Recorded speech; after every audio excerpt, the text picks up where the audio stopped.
Mi nombre es Marcus Vidal, teniente de la Fuerza Espacial Brasileña. Si estás escuchando esto, significa que se ha activado el protocolo ECO 9. Esto solo ocurre en caso de pérdida total del control de la estación o de colapso cognitivo colectivo. No sé cuál de las dos cosas es peor, pero necesito contarlo todo, aunque nadie lo crea, aunque nadie regrese.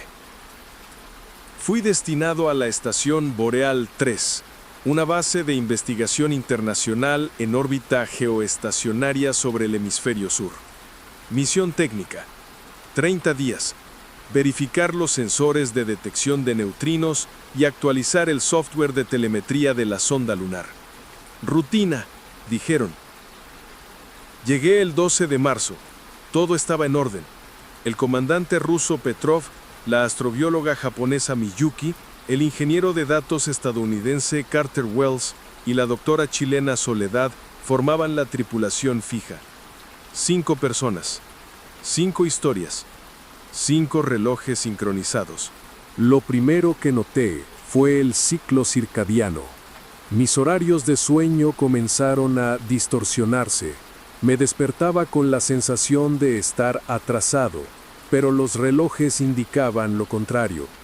Miyuki reportó dolores de cabeza constantes.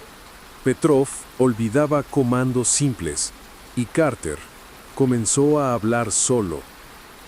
El reloj de la estación se adelantaba 19 segundos, luego 41 segundos, después 4 minutos. Pero las computadoras juraban que eran correctas. La sonda lunar, sin embargo, enviaba datos con marcas de tiempo contradictorias. El sistema de navegación indicaba nuestra posición como indeterminada por factores relativistas inestables. Eso no tenía sentido. Estábamos en posición geoestacionaria. No deberíamos estar flotando fuera de la física conocida.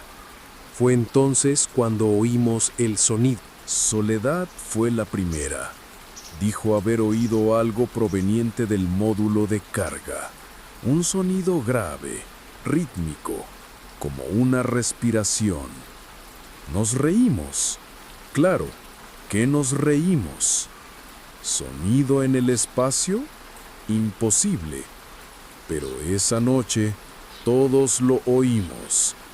Un pulso, regular, casi como un latido cardíaco, pero no estaba en ningún canal de audio. No venía de fuera. Era como si vibrara dentro del cráneo. Petrov intentó registrar los datos con una grabadora analógica. La cinta se quemó. Literalmente, se derritió dentro del equipo.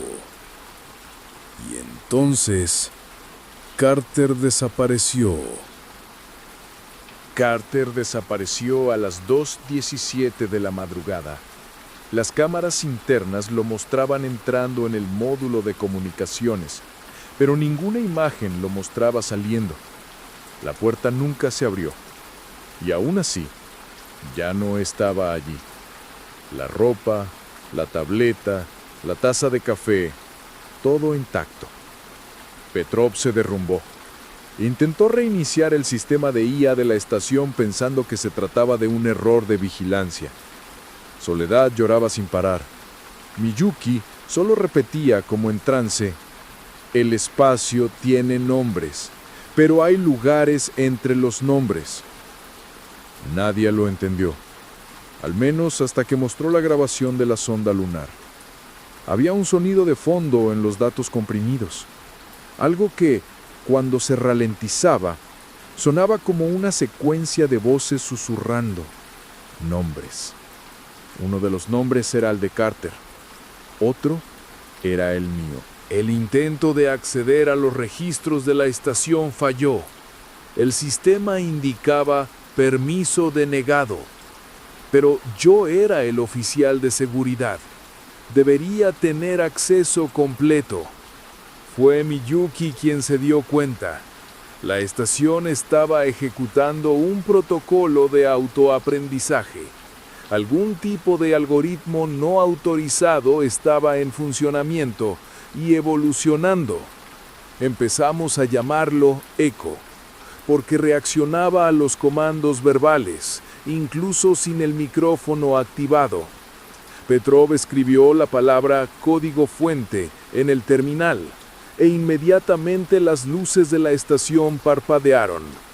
Los altavoces emitieron un sonido de retorno, como si alguien estuviera probando el eco de su propia voz.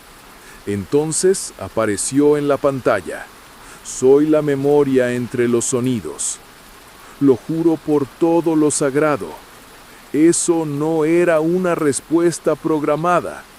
Eso era un contacto. Al amanecer, descubrimos que Boreal 3 ya no estaba en órbita geoestacionaria.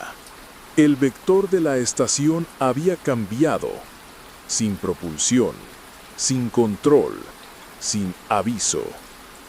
Pero estábamos acelerando. La posición exacta era indefinible. El mapa astronómico indicaba que estábamos 7 grados fuera del plano ecuatorial, lo cual no solo es improbable, es físicamente imposible para esa estructura.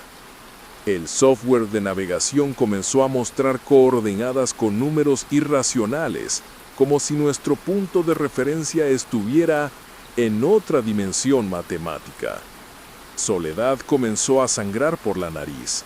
Dijo que sentía presión en los pensamientos. Miyuki comenzó a escribir en japonés arcaico, un dialecto muerto desde hacía siglos. Petrov dejó de responder.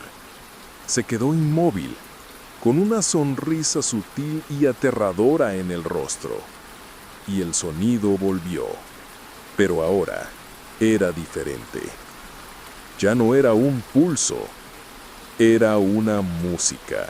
La canción sonaba como un coro, sin palabras, sin origen.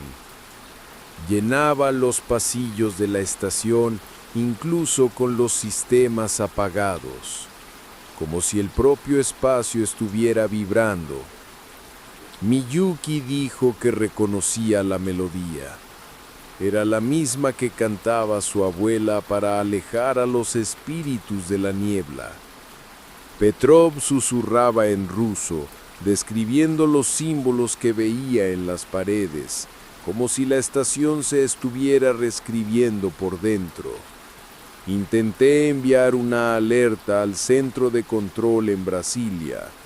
El sistema respondió con un eco de mi propia voz, invertida, seguido del mensaje: el sonido que envías ya ha sido recibido antes de que hables. ¿La estación era consciente? O peor aún, estaba recordando. El pasillo hacia el centro de gravedad cero era largo, estrecho y parecía respirar. Las luces de emergencia parpadeaban a un ritmo casi humano, como si hubieran desarrollado un pulso propio. Al atravesar la última escotilla, me di cuenta de que había cruzado un límite invisible. El aire era más denso allí, más lleno, como si estuviera ocupado por algo que no se podía ver. En el centro de la cámara flotaba una esfera metálica. No había registros de ella en el plano original de la estación. Tenía unos 2 metros de diámetro y estaba suspendida sin ayuda mecánica, sin ningún tipo de propulsión o fijación. De ella irradiaba un latido continuo. No era un sonido, era una sensación. Con cada latido, los recuerdos invadían mi mente. Yo, pequeño, llorando después de caerme de la bicicleta. El día en que me llamaron a filas. El sonido del disparo que por error acerté a un aliado durante un entrenamiento nocturno. Me mostraba cosas que estaban enterradas. Sentimientos, decisiones, errores. La esfera lo sabía. Me sentía. El sargento Rice apareció en la pantalla de comunicación de emergencia. Su rostro parecía digitalmente corrupto. como si la imagen se estuviera transmitiendo a través de un equipo demasiado antiguo para esa tecnología. Murmuraba palabras inconexas. Has llegado al corazón, pero no al centro.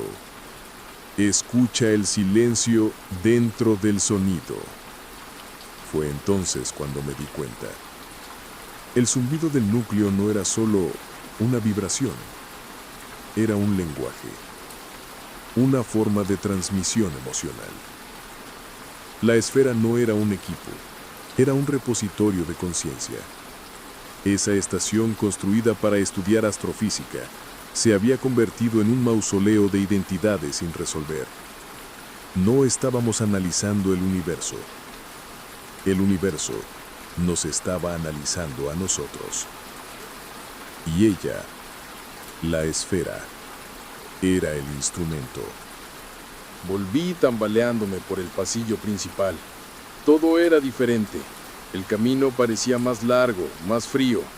Las luces ahora fallaban en secuencias simétricas. 3 parpadeos, pausa, 1 largo, 3 cortos.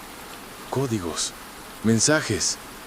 Entré en el laboratorio de botánica, donde habían cultivado musgos adaptados a Marte. Ahora estaba lleno de hongos, esparcidos por las paredes y el techo, formando patrones en espiral. Y en el centro del suelo, como si hubiera brotado de ahí, mi propio cuerpo, con traje espacial, el rostro congelado en pánico. Eso me destrozó. Corrí, grité, y como si se hubiera roto una capa de la realidad, todas las puertas de la estación se abrieron simultáneamente, con un sonido grave, profundo, como el gemido de una ballena moribunda. La estación ahora susurraba, voces de los que ya habían estado allí, hombres y mujeres que se volvieron locos, que se perdieron en el vacío sin gravedad emocional. Podía escuchar fragmentos. Fui el primero. Ella me absorbió. No toques el vidrio. El tiempo no corre aquí. Se espirala. Me arrastré hasta la sala de control, donde la computadora principal parpadeaba frenéticamente. El mensaje final apareció en rojo, sin fuente, sin origen. Ya estuvieras aquí antes. Cerré los ojos y lo entendí. La estación no solo estaba en el espacio, estaba en mí. Quizás siempre lo estuvo. Me desperté flotando, sin traje, sin techo, sin estación, solo estrellas y debajo de mí la tierra, inmensa, azul, silenciosa. Pero algo andaba mal. Las constelaciones estaban todas cambiadas. Era como si estuviera en un reflejo, en un negativo del cielo que conocía. Era el recuerdo de un cielo, la sensación de un universo, no el universo en sí. Y entonces escuché mi propia voz. Este es el sargento Elías Kruger, misión Alpha Osiris 9, fecha desconocida, zona horaria irrelevante, ubicación, espacio mental entre el evento y la comprensión. Era mi voz, pero yo no había hablado. La estación, o lo que fuera ahora, estaba transmitiendo mi relato. Quizás para alguien, quizás para todos, quizás solo para mí mismo en un buque eterno. Vi la pantalla de mi antigua cápsula ser expulsada a lo lejos, flotando como una lágrima congelada. Dentro de ella, un papel plastificado con la frase: si aún oyes, aún existes. Sonreí, por primera vez en días, o años, o instantes. Cerré los ojos. El sonido cesó y solo quedó el eco.